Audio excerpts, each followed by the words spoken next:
What's up, everybody? Welcome to another ranking video, and today I will be ranking every A24 movie I have seen.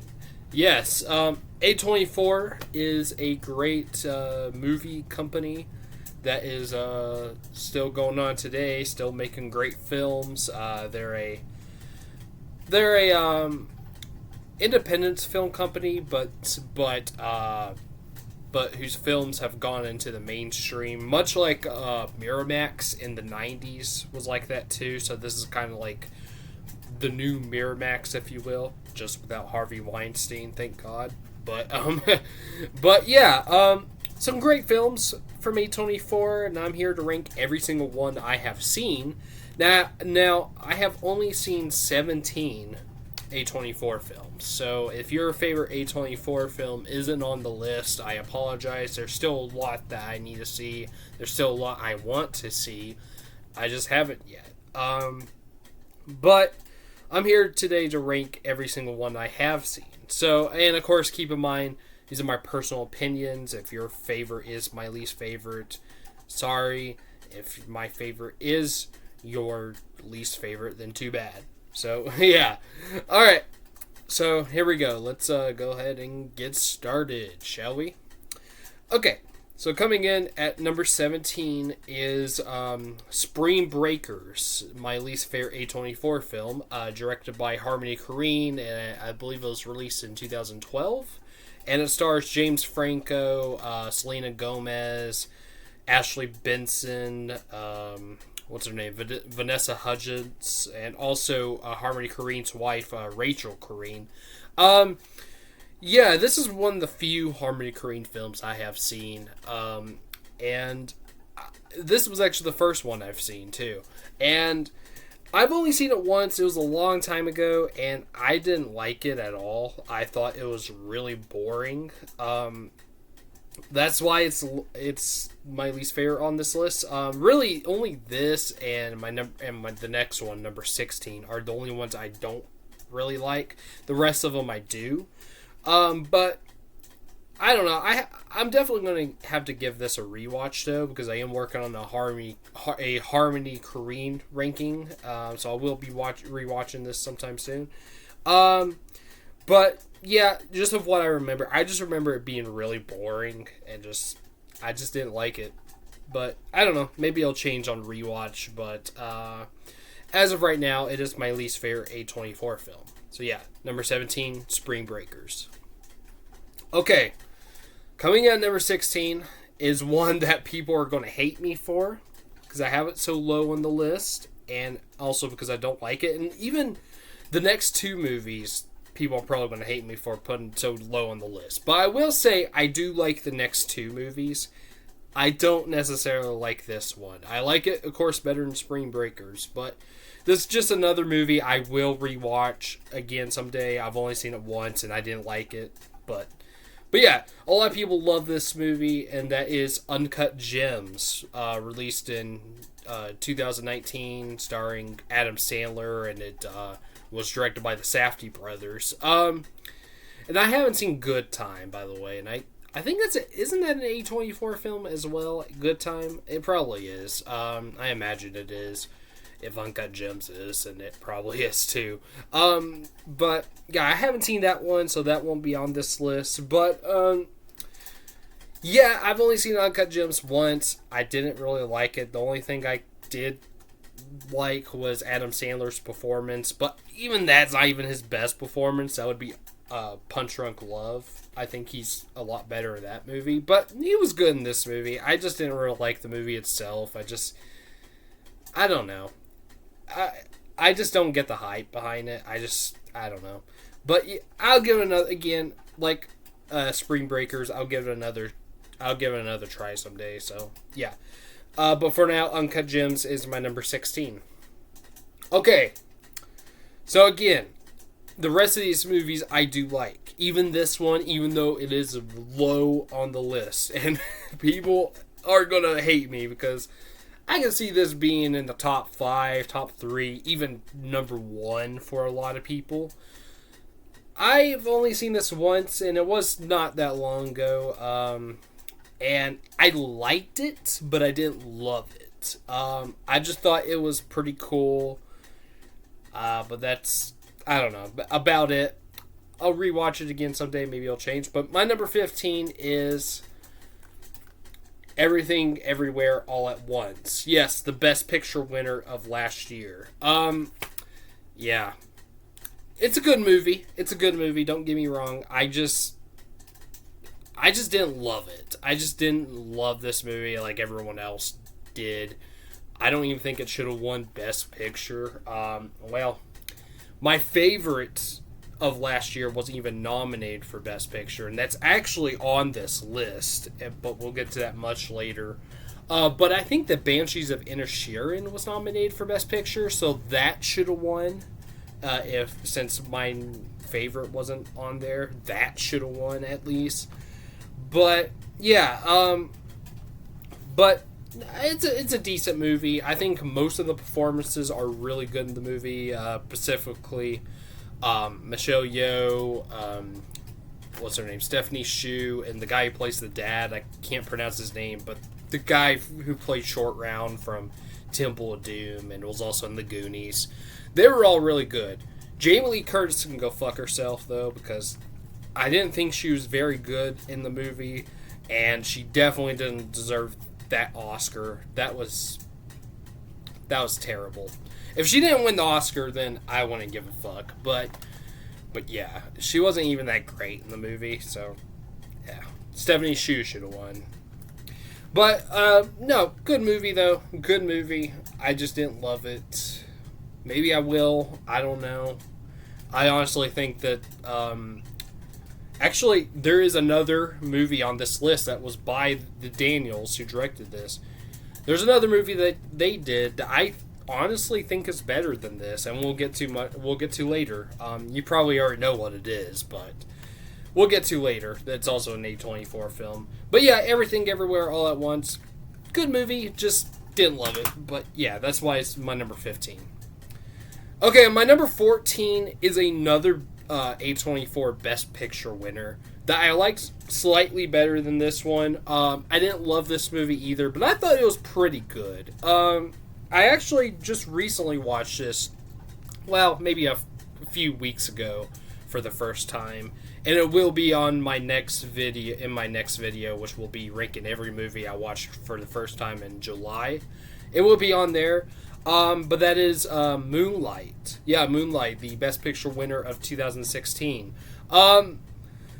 Yeah, I liked Moonlight. I thought it was very well made. I don't know.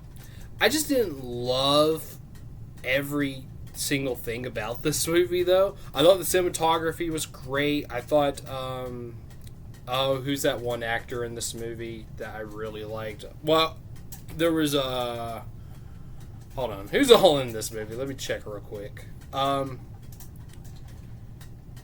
Let's see.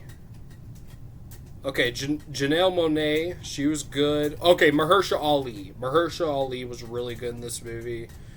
And also Naomi Harris. They were really great in this movie. I thought the actors who played the main character was pretty good, although I wasn't a huge fan of the adult actor who played him. I thought the younger versions were better than him. But yeah, it's kind of like Moonlight.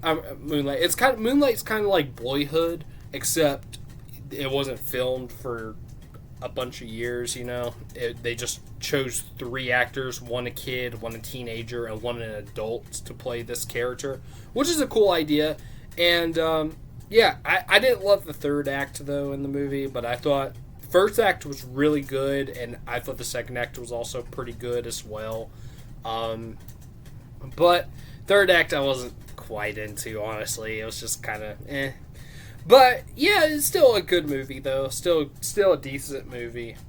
Yeah, just not even close to being my favorite A24 film. So yeah, Moonlight is number 14. Number 13 is a Robert Eggers film. One of the Robert Eggers films. There's another one coming up, but that is The Lighthouse, released in 2019, and it stars Robert Pattinson and Willem Dafoe. I've only seen this once. I even reviewed it for the channel. Check it out if you want.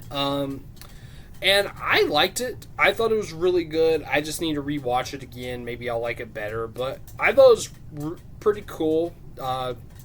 Pattinson and Dafoe were both great in this film. The black and white cinematography was beautiful looking, but also kind of disturbing looking as well. Scary looking, but it still looked awesome.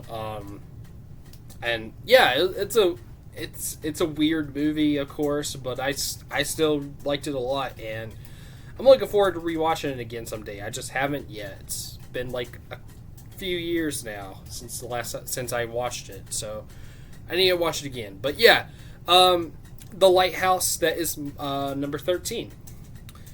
Okay, number 12 is a biopic, and that is The Disaster Artist, released in 2016, I think. Or was it 17?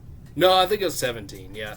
And it's directed by James Franco and also stars him, along with his brother Dave Franco and a bunch of other actors as well. And it's a biopic, of course, about Tommy Wiseau and Greg Sestero, or Sesterio. I can never pronounce his last name right. But the guys who made one of the greatest films of all time, The Room. I'm joking, of course, kind of. But I do love The Room. I absolutely love that movie. But of course, that's not an A24 movie. But, yeah. Although there is a movie... The next movie actually kind of has the title of the next movie I'm about to say is similar to The Room, but you probably know what it is, and we'll get to it. Yeah, but The Disaster Artist, really good biopic. James Franco is fucking great. His best performance as Tommy Wiseau, and Dave Franco is pretty good as well. Yeah. Just a really cool, really good biopic. I do prefer The Room, because The Room is honestly one of my favorite movies of all time. But The Disaster Artist is really good, though. Yeah, that is my number 12, The Disaster Artist.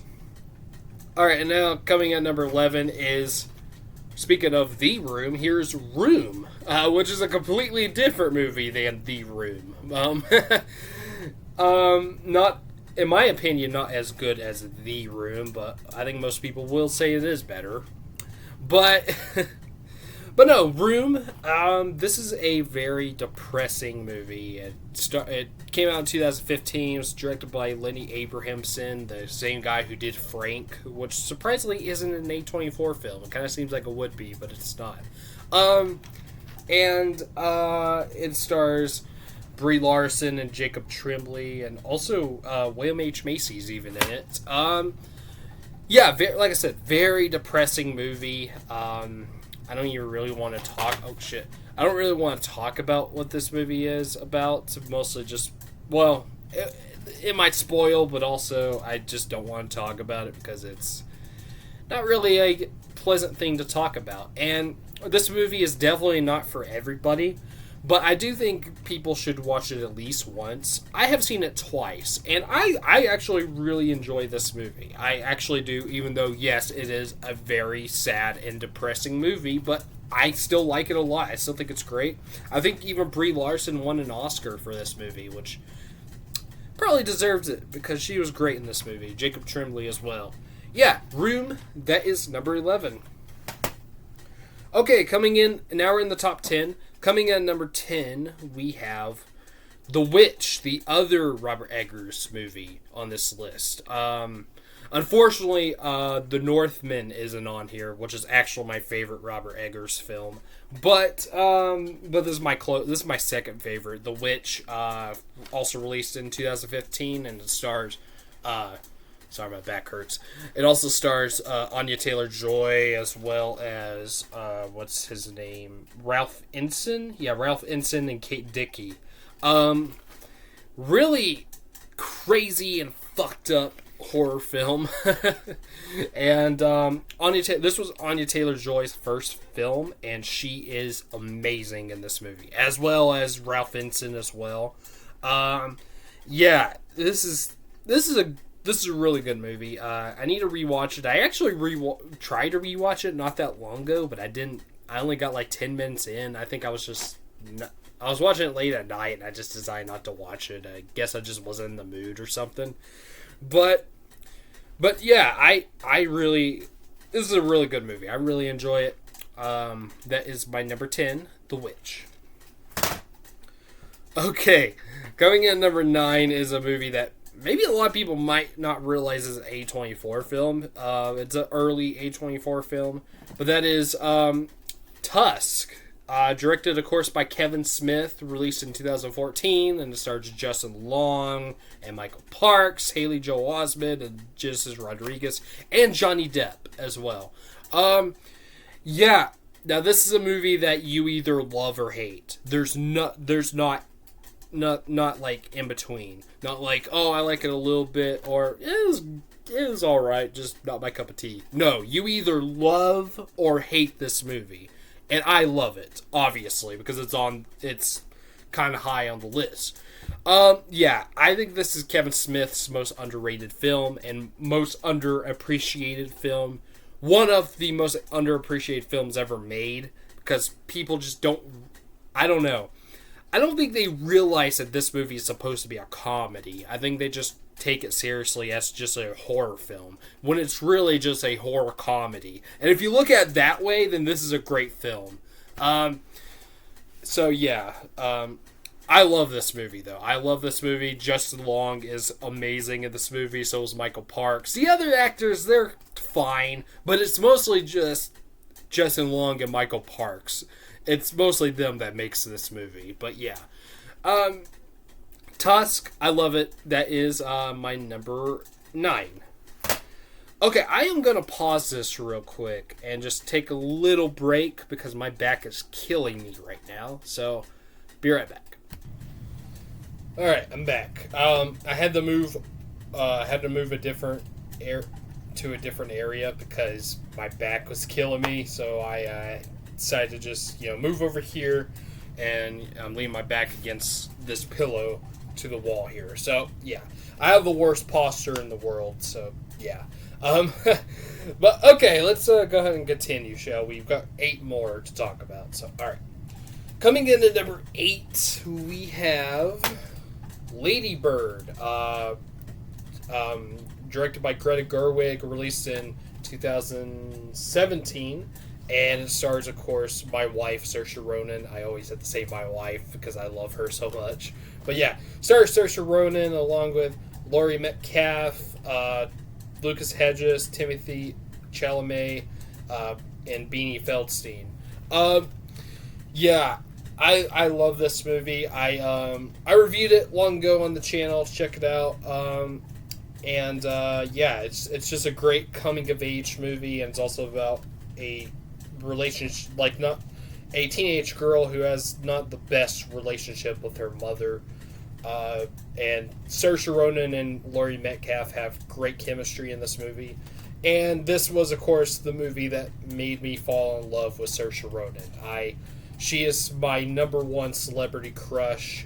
I mean, I do have a lot of celebrity crushes, but she's my number 1. I love her so much, and she is fantastic in this movie, along with Laurie Metcalf and, well, the others as well. I didn't love Timothy Chalamet in this movie, but Beanie Feldstein's good in this, and so is Lucas Hedges as well. And the guy who plays her dad was really good, too. I really liked him. I don't remember the actor's name, but yeah. Yeah, really good movie. I really love Lady Bird, and it's one of my favorite coming-of-age movies. There's actually another coming-of-age movie that's on this ranking I'll get to later that I do like better. But, yeah, awesome movie, though. Lady Bird, that is my number 8. Okay, my number 7 is a movie I've only seen once, and I want to show Cade this movie so we could do a Your Cousins Are Critics episode on this, hopefully very soon. That is my number 7, Ex Machina, released in 2014 or 15. I know it was in like December 2014, released like at a festival, but then in 2015 it was released everywhere else. But whatever. Letterboxd says 2014, so whenever I do like a top 10 favorite movies of 2014, this will probably be on there, not the 2015 one. So sorry, but that's just how I do it. Anyways, this movie stars Alicia Vikander, Oscar Isaac, and Donald Gleason. Donald Gleason is an actor that I've been seeing a lot lately. I've been watching a lot of movies with him lately, and he's been impressing me. I've just recently watched The Revenant. He was in that, and he was also in the movie Frank. And he's a good actor. He's a really good actor. I do like his dad better, Brendan Gleeson, but Donald Gleason's really good, though. I really enjoy him, and he's really good in this movie. And so is Oscar Isaac, who's even better than him. But who's even better than Oscar Isaac is actually Alicia Vikander. She is amazing as Ava, the sexy robot in this movie. She is amazing. Yeah, really awesome movie. Great performances. Awesome cinematography. Special effects are really good as well. I remember the score being awesome as well. Yeah, really, really awesome movie. I can't wait to rewatch it. Hopefully I know the next Your Cousins Are Critics episode is going to be Hellraiser, but hopefully after that, I'm going to try to convince him to watch Ex Machina. So yeah. I don't think he's seen it yet. Maybe he would want to, and maybe he'll like it. We'll see. But yeah, Ex Machina, that is my number 7. Okay, my number 6 is a movie I don't own, unfortunately, but I do like it a lot. I have reviewed this movie on the channel as well. Long time ago, actually. It was a very early review that I did on the channel. I want to say it was in the first year in 2020 whenever I started this channel. But yeah, that is mid-90s. Okay, all right. Just real quick, I'll be right back. I just got a text real quick. I'll handle that in a minute. Okay, I'll be right back. All right, sorry about that. Yeah, I just got a text. I'll respond to it later. No big deal. Okay. All right, so like I said, my number 6 is mid-90s. I reviewed this movie a long time ago, and I remember liking it then, but I thought it kind of, I don't know. I didn't love it. I kind of thought it was a little weird, and it just kind of, didn't click with me right away. But I did rewatch it, and it's a great film. It's a really good movie. I do kind of feel like the ending was a little rushed rewatching it, but other than that, I still thought this movie was great. Yeah, it was released in 2018, and it was directed by Jonah Hill. And I know Catherine Waterston's in this movie, and I think Lucas Hedges as well. Again, I said his name earlier, but yeah, I think this is a great coming-of-age movie. I forgot to mention that this is a coming-of-age movie. Oh, yeah, and I do have it higher than Lady Bird. Interesting. Yeah, I guess I do like it better than Lady Bird, but this wasn't the coming-of-age movie I was talking about. I'll get to that later. But this is a great coming-of-age movie. It almost kind of feels like it's from the 90s. I mean, the story obviously takes place in the 90s, but it also kind of feels like a 90s movie, even though it came out in 2018. But, yeah, and Jonah Hill did a great job directing this film.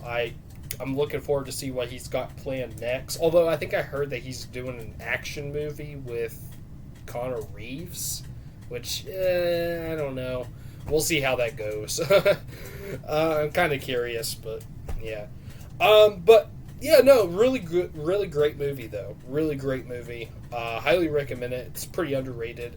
A little short. It is only about 80 something minutes long, but it's still really good though. I still enjoy it. Yeah, that's my number 6, mid-90s. Okay. My number 5. Okay, so my number 5 is one of the 2 Ari Aster films on this list, because I think all of his movies, I don't know if Beau is Afraid is a A24 film. I think it is. But yeah, I think all of his movies are A24 films, so yeah. I haven't seen Beau is Afraid yet, but yeah. My number 5 is his debut, Hereditary. Awesome horror movie. It was released in 2018 as well. And it stars, of course, Toni Collette, Alex Wolff, and Gabriel Byrne. And also, what's her name? Millie Shapiro, who plays Charlie, the little girl. Awesome horror movie. It's creepy. It's scary. It's fucked up. The cinematography's great. The score's great. All the performances are great, especially Toni Collette. She should have got an Oscar nomination, but the Oscars ignores horror films, so yeah. But yeah, Hereditary though, awesome film. I love this movie. Although there is another Ari Aster film that I love even more than this, and you might have already guessed it, but we'll get to that in a minute, because it's not my number 4, but it's after that. Spoilers, but yeah, but Hereditary. Awesome movie, awesome horror movie. That is my number 5. Also, check out check out the Your Cousins Are Critics review on Hereditary that me and Kate did. Yeah. Okay. Coming in number 4, we have the other Daniels movie, the guys who did Everything Everywhere All at Once. This is their other movie, Swiss Army Man, released in 2016, and it stars why am I blanking out on his name? Daniel Radcliffe. Yeah, Daniel Radcliffe. I'm a Harry Potter fan, kind of. And so I should know his name. But yeah, Daniel Radcliffe and Paul Dano and also Mary Elizabeth Winstead. All in this movie. Paul Dano and Daniel Radcliffe are great in this movie. They have great chemistry together. Daniel Radcliffe, this is possibly his best performance. He's really weird in the movie, but he's great. This is a really weird but hilarious movie about two guys. One guy and a dead body who found each other on an island, and now they're stuck in this forest together. Yeah, it's really weird. Really, really weird. But I love it. I watched it twice. I liked it the first time, but I did think it was very weird. Second time I watched it, I mean, I still think it's weird, but I love it, though. I think it's fantastic, this movie. Yeah, cinematography's really good, too, and the music as well. A lot of it's, like, vocal bass, a lot of, like, kind of, like, a cappella, which is really cool. Yeah. Swiss Army Man, that is number 4. Okay, now we're in the top 3. So coming in at number 3, we have the other Ari Aster film that I've recently watched for the first time, just like a month ago.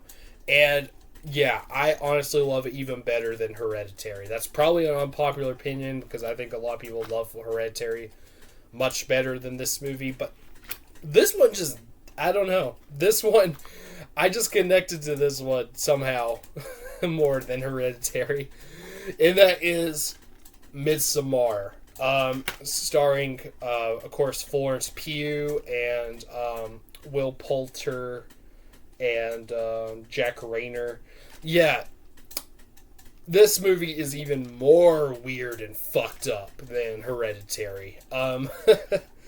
It maybe even more. I don't know if it's scarier, but it's definitely more fucked up than Hereditary for sure. And Florence Pugh is fucking amazing in this movie. I love her so much. And I now have a big crush on her too.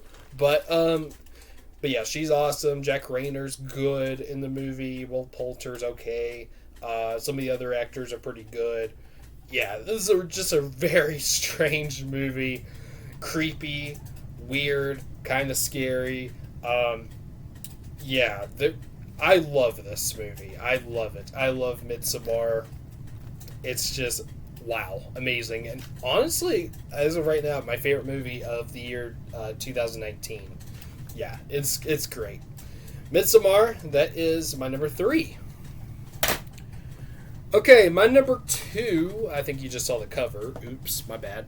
My number 2 is the other coming-of-age movie I was talking about when I was talking about Lady Bird. That is 8th Grade. The other coming of age movie about a girl. And yeah, this was directed by Bo Burnham, and it stars Elsie Fisher. Yeah, this is one of my favorites. Like, on my top 3 probably favorite coming of age movies, and also it's very relatable, even though it focuses on a 8th grade girl, but like not even like relatable as like a coming of age movie, but just like her character, I relate to her even now because she's a socially awkward person who is much better at talking, like in her YouTube videos, and that's how I am. I feel like I'm a little bit better at talking to people, like nowadays, I think, than whenever I first watched that movie and did the review of this, which check out my review for this movie if you haven't already. But I think I'm a little bit better at it now, but I'm still not the best at it. And like also, deals with her relationship with her dad, who she lives with, who the actor was Josh Hamilton. He's also really good in this movie. But yeah, it's focused on their relationship and how awkward it is. And honestly, I can even relate to that because I live with my brother and sister-in-law. And if I'm going to be completely honest, like, our relationship isn't like the best. So it's kind of awkward. So I can relate to this movie. That was something I was kind of embarrassed to say before, but I'll just say it now. But 8th grade, though, yeah, this movie speaks to me, and I relate to this character. I think her name is Kayla. And yeah, Elsie Fisher is great. She plays her very well. Yeah, awesome movie, 8th grade. Bo Burnham did a great job, by the way, directing this movie, I should say. Yeah, and honestly, I kind of want a sequel to this movie where Kayla is finishing high school. They gotta do it quick though, because Elsie Fisher's growing up. But yeah, I think Bo Burnham should do a sequel on this with her finishing high school. I think that would be cool. But yeah, 8th grade. That is my number 2, and it would be my number 1 if it wasn't for this movie. My number 1 favorite A24 movie. This might come as a shock, and it kind of shocks me if I'm going to be honest. And I've only seen it once, but maybe it'll change. Maybe when I rewatch it, or if I see another movie I like better. But as of right now, my number 1 favorite A24 film, a very recent one too, came out last year, and it's also my favorite movie of last year. That is The Whale. Yeah. The Whale, I talked about this in my, my Ari Aster, my Darren Aronofsky ranking. This was my number 1 for that ranking, spoilers. But yeah, this is actually my favorite Darren Aronofsky film too. My God, this movie is just, wow. It's a masterpiece, at least in my opinion. Maybe it'll change on rewatch. Maybe when I rewatch it, I might be like, it's not as good as I thought it was, as I remember. But as of right now, I think this movie is amazing. Brendan Fraser, Oscar well deserved. I'm so glad at least he got an Oscar for this movie, even though this didn't even get a nomination for Best Picture, which I think is a crime. But at least he not only got a nomination but won Best Actor. That is fantastic because, wow, Brendan Fraser, like, he proved to me that he's a good actor. I always thought he was okay, at least. I always liked him in the movie Airheads, but of course that's a completely different movie than this. But when I saw him in this movie, I'm like, holy shit, Brendan Fraser can act. And yeah, he definitely can. Also, Hong Chow is in this movie. She's great. Sadie Sink is really good in this movie. He has his daughter and this guy as well, who plays the missionary. I don't remember his name, but yeah, they were all great in this movie. And it's just a really good and sad movie. Some people might say that they can only watch it at least once because how sad it is. I understand that. That's a lot. That's This is with a bunch of Darren Aronofsky films, like Requiem for a Dream, which is even sadder than this movie. But yeah, I loved this movie. I just thought it was very well made, especially for a movie that just takes place in one setting, too. Yeah, it's so good. I mean, of course, it's not the only movie to do that, and not the only one to pull it off, too, but still. Awesome movie, though. I love The Whale, and it is, as of right now, my favorite A24 film. Yeah. Alright, there we go. There is my ranking for every A24 film I have seen. So, in the comments, in the comments, please give me your ranking for every A24 film you have seen. If you don't want to do that, that's cool. Just share what your favorite and least favorite A24 films are. Okay, so next video will be my ranking for every movie I watched for the first time in July of 2023. That will be out next week. So yeah, look out for that. Alright, so please like, subscribe, comment, and hit the bell, and I'll see you later. Alright. Peace.